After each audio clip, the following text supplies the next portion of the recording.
Hi friends, எல்லோரும் எப்படி இருக்கீங்க? இன்றைக்கி நம்ம பலாப்பழம் வச்சு ஒரு ஸ்நாக்ஸ் பார்க்க போகிறோங்க.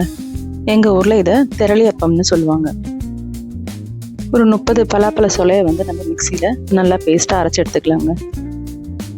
பக்கத்துலேயே ஒரு பேனில் கொஞ்சம் வெல்லம் எடுத்துக்கலாம். அதில் கொஞ்சம் தண்ணி ஊற்றி நல்லா கொதிக்க வச்சு ஃபில்டர் பண்ணி எடுத்துக்கலாங்க.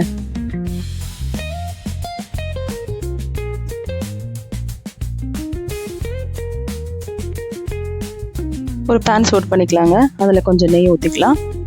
நெய்யில் தாங்க நம்ம இன்றைக்கி அந்த பலாப்பழத்தை அரைச்சி வச்சுருக்கோம் இல்லையா, அதை வந்து நல்லா வதக்க போகிறோங்க. ஸோ இப்போ அந்த பலாப்பழம் நம்ம அரைச்சி வச்சதை இதில் கொட்டிக்கலாம். நல்லா வதக்கலாம். அந்த நெய்யோட நல்லா மிக்ஸ் ஆகி அந்த நெய் தெளிஞ்சு வருங்க, அது உங்களுக்கு தெரியும். சைடில் நம்மளோட வெல்லம் நல்லா குடிச்சிச்சுங்க, அதையும் ஃபில்டர் பண்ணி எடுத்து வச்சுக்கலாம். இப்போ இந்த பலாப்பழத்தில் கொஞ்சம் ஏலக்காய் சேர்த்துக்கலாம். அதையும் கொஞ்சம் நல்லா வதக்கி விட்டுக்கலாம். அந்த ஃப்ளேவர்ஸ் நல்லா இறங்கட்டும்.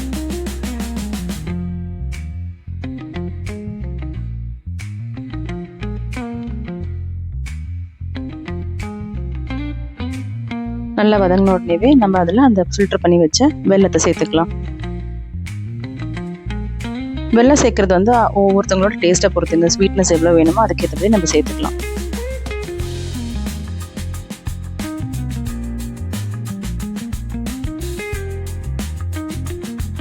அதுவுமே நல்லா கொதிச்ச உடனே நம்ம திருவி வச்ச தேங்காய் சேர்த்துக்கலாங்க. நான் இங்கே வந்து ஒரு தேங்காவோட ஹாஃப் திருவி வச்சுருக்கேங்க.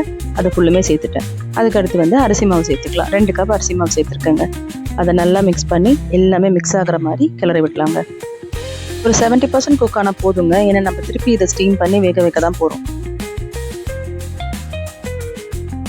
இது ஆல்மோஸ்ட் குக் ஆகிடுச்சுங்க. இப்போ நம்ம இதை ஆற வச்சிடலாங்க. இந்த இலையில தாங்க நம்ம ஸ்நாக்ஸ் பண்ண போகிறோம். இது அந்த பே லீஃபுங்க, பிரியாணி மசாலா போடுவோம் இல்லையா, அந்த இலை தாங்க இது எங்கள் ஊரில் பச்சையாகவே கிடைக்கும். இந்த இலையை வந்து மோல்ட் பண்ணி இதில் ஸ்டஃப் பண்ணி தாங்க நம்ம ஸ்டீம் பண்ண போகிறோம்.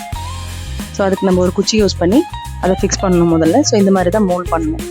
ஸோ நான் உங்களுக்கு மோல்டிங் எப்படின்றத காமிக்கிறேன். அந்த இலையை எடுத்துகிட்டு ஜஸ்ட் இந்த மாதிரி ரோல் பண்ணிவிட்டு அந்த குச்சியை வந்து நீங்கள் ஜஸ்ட்டு குத்தி வச்சா போதுங்க, அது இருந்துடும்.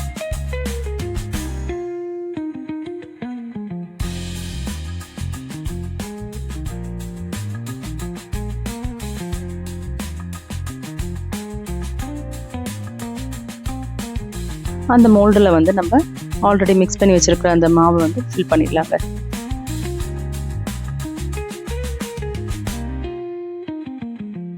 ஃபில் பண்ணதுக்கப்புறம் அந்த மேலே இருக்கிற அந்த குச்சியை வந்து உள்ளே இன்சர்ட் பண்ணிக்கலாங்க. அப்படி பண்ணலனாலும் பிரச்சனை இல்லைங்க, அது ஒன்றும் கொட்டாது.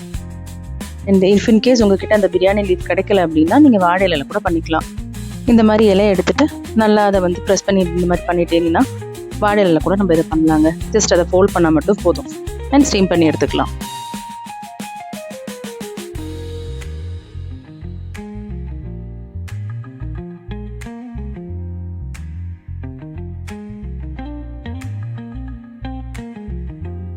ஒரு 15 மினிட்ஸ் ஸ்டீம் பண்ணாலே ரெடி ஆகிடுங்க. அவ்வளோதாங்க, நம்ம இன்னைக்கு பண்ண ஸ்நாக்ஸ் வந்து ரெடி ஆயிடுச்சு.